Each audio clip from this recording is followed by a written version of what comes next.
মানে এটা ঝাল ছিল, এই জন্য এটা অর্ধেকটাই নিলাম। আর এটা তোর ঘিরানটাই হচ্ছে আসল জিনিস, মানে ঝালের চাইতে আমার মনে হয় ঘিরানটার জন্য আরও বেশি মানে রুচি বাড়ে, তাই না? তো এখানে কাঁচা পেঁয়াজটা দিয়ে এটা হচ্ছে একটু হালকা হালকা করে আমি বললাম যে একটু চাপা চাপা রাখতে। পেঁয়াজের আবার একটু চাপা চাপা না হলে কিন্তু মুখে ভালো লাগে না। পাটার বাটার ভিতরে একটা মজা যে যখন হচ্ছে বাটা হয়ে যায় না পাটার ভিতরে, তার ভিতরে কিন্তু গরম ভাত এক নিয়ে মাখায় খেতে কিন্তু ভীষণ ভালো লাগে।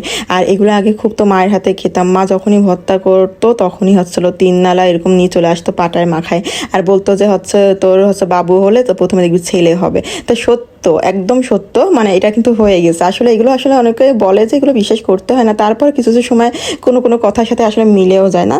তো এই যে ভর্তা হয়ে গেছে, এখন হচ্ছে এর সাথে হয়ে যাবে গরম ভাত নিয়ে মাখা। তো এইটা খেলে তো অনেক মজা লাগে, মানে মুখে এত ভালো লাগে পাটায় বাটা ভাত। তো শুনলেন তো, মানে সে আজকে আমার পিসই ছাড়বে না, মানে এমন অবস্থা। মা